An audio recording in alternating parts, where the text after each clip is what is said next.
What if I told you there's a prison that even the toughest criminals in the world fear?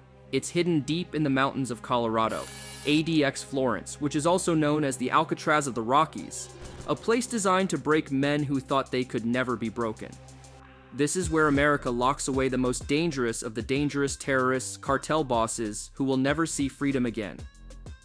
In this video, I am going to tell you about 10 of the most notorious inmates who are locked inside the ADX Florence. You'll hear their names, their crimes, and why they ended up there. So, if you are ready, hit the subscribe button and press the bell icon because things are about to get crazy. Number 10, Theodore Kaczynski. Ted Kaczynski wasn't just a crazy person who started sending bombs in the mail. He was a Harvard-trained mathematician who was smart enough to spend his life in classrooms, writing papers, and maybe even coming up with theories that future students would study. Instead, he became the Unabomber, one of the most famous domestic terrorists in American history. His campaign ran from 1978 to 1995. For 17 years, he sent or delivered homemade bombs to people he thought were moving technology too quickly. He thought that machines and industry were destroying nature, so he went after professors, computer store owners, airline officials, and basically anyone else he thought represented the kind of modern life he hated. The bombs weren't just random things either. Each one was carefully made, and they were all more advanced than the last. Every package had the same scary message. This wasn't a warning, it was a war.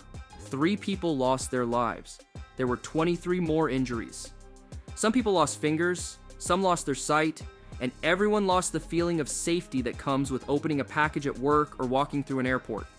This guy was a nightmare for the FBI. He built his devices out of things that were easy to get and hard to trace. At the time, it was the longest and most expensive FBI investigation ever.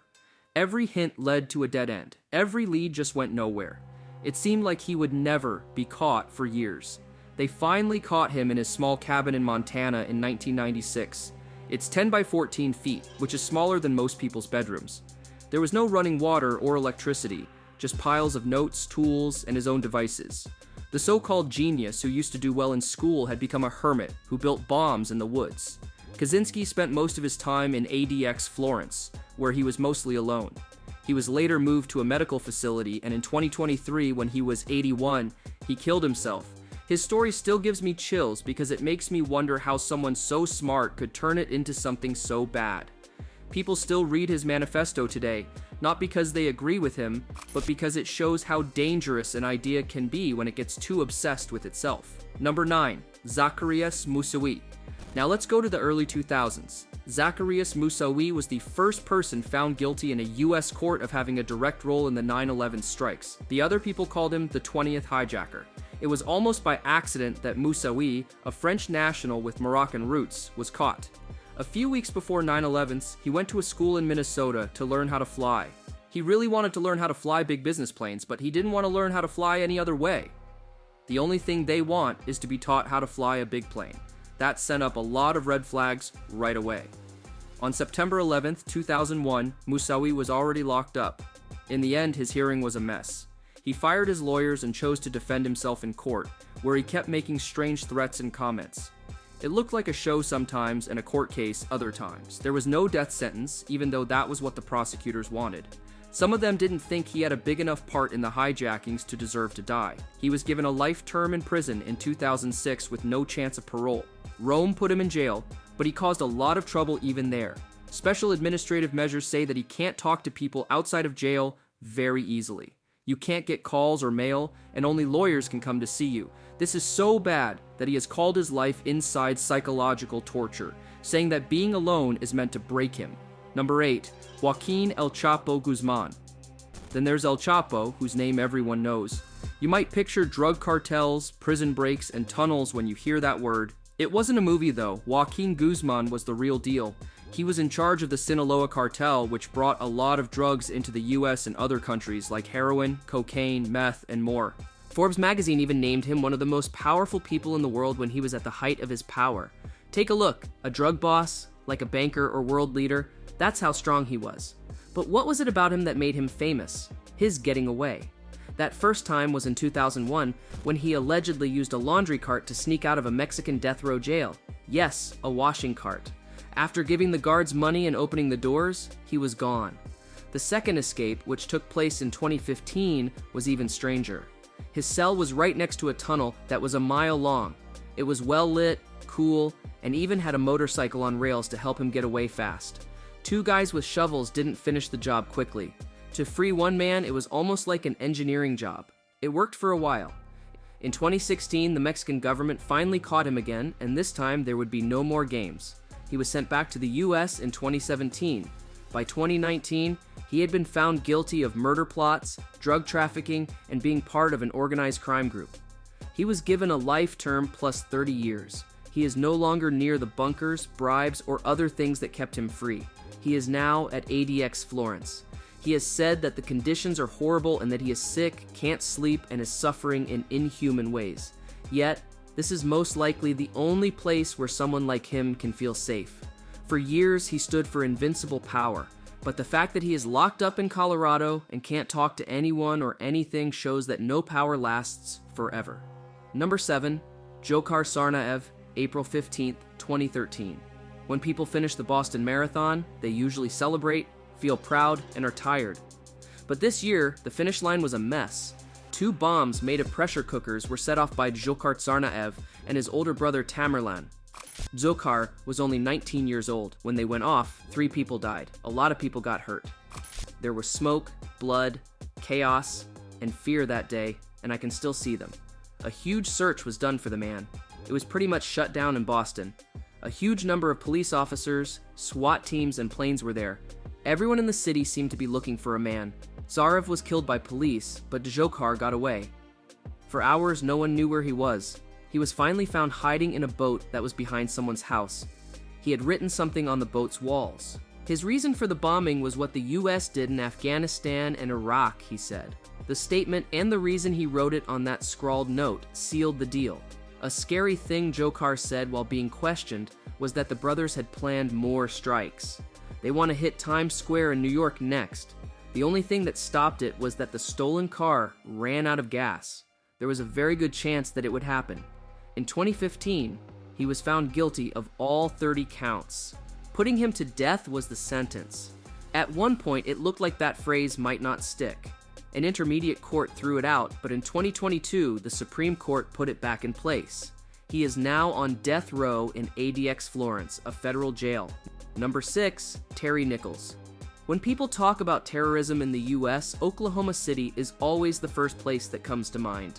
The night of April 19, 1995, Timothy McVeigh parked a Ryder truck in front of the Alfred P. Murrah Federal Building. Inside the truck was a huge handmade bomb made of ammonium nitrate and fuel.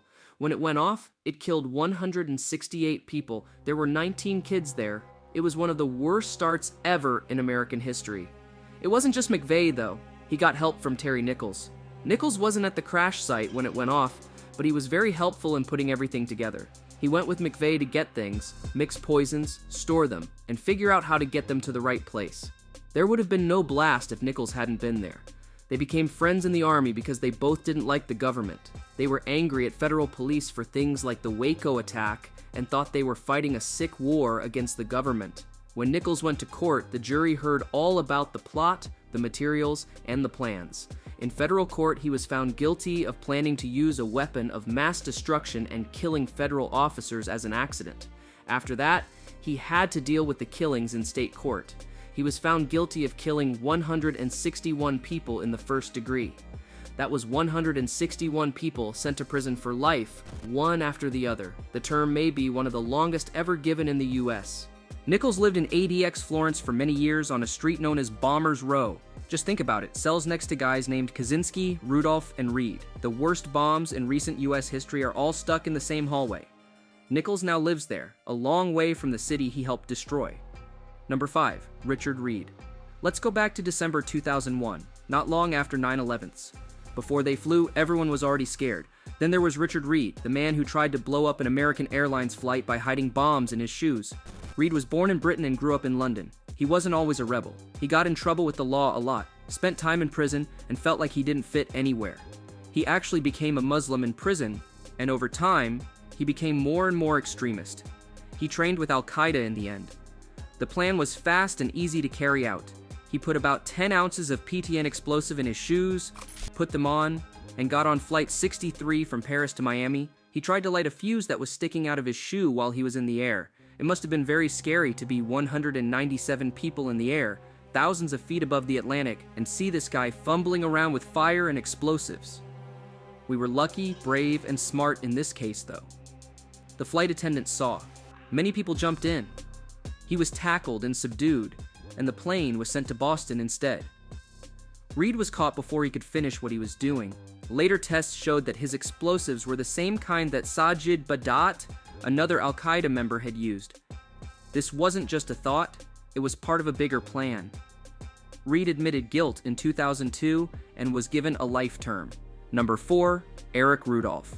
This person is Eric Rudolph. He made the 1996 Summer Olympics in Atlanta a scary place.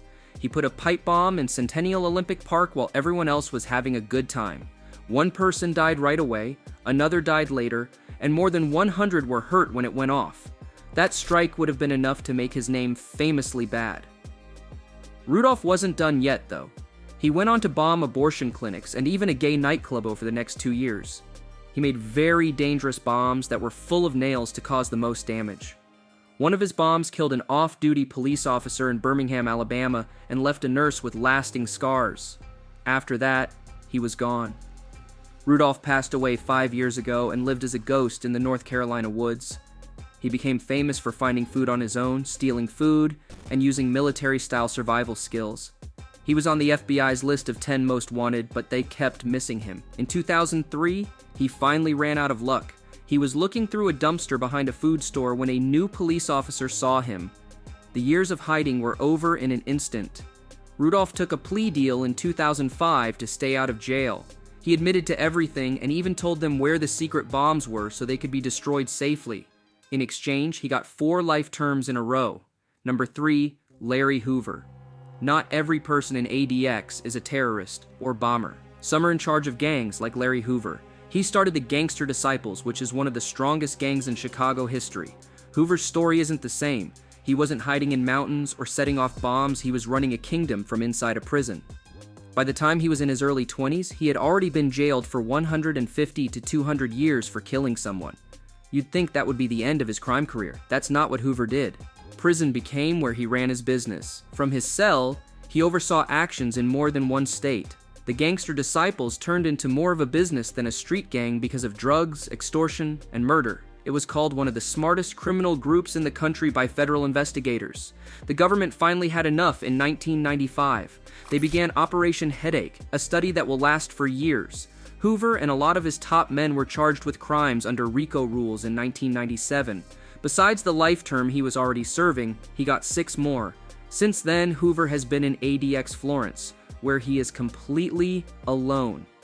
Still, people keep talking about his name. Even famous people like Kanye West and Drake have called for his release in public through rap songs and public campaigns.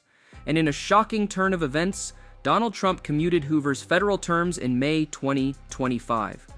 Still, Hoover can't get away. The state has given him a 200-year sentence for the first murder. Number 2, Robert Hanssen. Let's go to the world of spies now. People think that Robert Hanssen was one of the worst traitors in US history. He worked as an FBI counterintelligence agent for more than 20 years, and quietly spied for the Soviets and then the Russians. What did he give them? Almost everything. Covert US spies' names, nuclear plans, spying schemes, and even the specifics of a secret FBI NSA tunnel dug under the Soviet embassy in Washington, D.C. Because of him, American property was destroyed abroad. Along the way, he got more than $1.4 million in cash, diamonds, and bank accounts. What was the most upsetting part? It was almost like Hanssen lived 2 lives at once. As a devout Catholic, he loved his family and went to church with his wife and children. But he sold out his country in secret talks and dead drops. He wasn't a sketchy person who was running away. He was acting like he was on the side of the good guys while sitting inside the FBI. It wasn't until 2001 that they caught him. The FBI had to pay a Russian informant $7 million for fingerprints and tapes that proved he was who he said he was. When he was finally caught, it hurt a lot to be betrayed. He was not just any spy, he was one of them. Hanssen got a life sentence without the chance to get out. He died there in June 2023 at the age of 79 after living there for the rest of his life. Number 1, Ramzi Youssef. Ramzi Youssef is the last person on the list. He planned the 1993 World Trade Center blast. Youssef tried to destroy the Twin Towers a long time before 9/11's. His plan? Put a hire van full of explosives in the garage below and blow one tower into the other. Tens of thousands of people could have died if it had gone his way. The bomb went off on February 26, 1993. Over 1,000 people were hurt and 6 people died. The towers were filled with smoke and people were scared, but the buildings didn't fall. His plan mostly didn't work out though. This was the first big terrorist attack in the United States. It made it clear that the World Trade Center was a target. Youssef left right away. As he planned strikes in other countries, he left the country.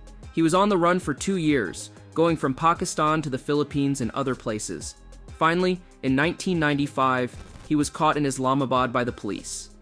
In the United States, he was given life in prison plus 240 years. When giving the sentence, the judge said, "You have no remorse, you are evil." He even told Youssef to spend 1 year in prison for every year that the victims died. Youssef is locked up in ADX Florence in Range 13, which is the most remote part of the jail. His only known neighbor? El Chapo. 2 of the most notorious thieves in the world, with steel and concrete between them. So, what do you think? Do prisons like this really keep the world safer, or do they just bury the danger out of sight? Let me know in the comments, and don't forget to like and subscribe for more stories like this. See you in the next video.